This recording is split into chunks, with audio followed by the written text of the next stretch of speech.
بسم اللہ الرحمن الرحیم۔ معزز سامعین السلام علیکم۔ سیدہ فاطمہ الزہرا رضی اللہ عنہا کا درزی صبح عید ہونے والی تھی کہ جناب سیدہ فاطمہ الزہرا رضی اللہ عنہا کے ننھے ننھے شہزادوں نے عرض کی، امی جان ہمیں بھی کل نئے کپڑے دینا، ہم پرانے کپڑے نہیں پہنیں گے۔ سیدہ فاطمہ رضی اللہ عنہا نے بچوں کو بہلانے کی کوشش کی مگر وہ اپنی ضد پر قائم رہے۔ بنت رسول صلی اللہ علیہ وآلہ وسلم نے وعدہ فرما لیا کہ تمہیں عید کے لیے نئے کپڑے مل جائیں گے۔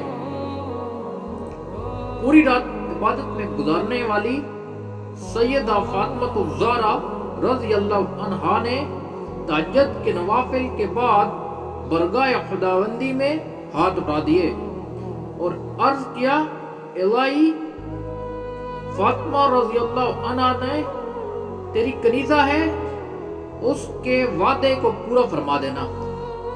یا اللہ تو جانتا ہے میں نے بچوں کی ضد سے ان کے ساتھ نئے کپڑوں کا وعدہ کر لیا ہے۔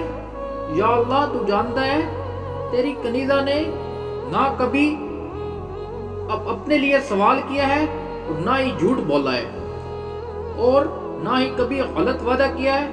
یا اللہ میرے وعدے کو پورا فرما دینا۔ صبح ہوئی تو شہزادے نے نئے کپڑوں کا مطالبہ کیا۔ جناب سیدہ فاطمہ الزہرا رضی اللہ عنہا نے فرمایا، میرے بیٹو تمہارے کپڑے لے کر دردی اب آ رہا ہے۔ ادھر یہی بات ہو رہی تھی کہ رحمت خداوندی کو جوش آ گیا۔ جبرائیل علیہ السلام کو حکم ہوا، میرے محبوب کی بیٹی کے دردی کو بلاؤ اور فوراً اس کے شہزادوں کے لیے جنت کے 2 جوڑے لے کر پہنچ جاؤ۔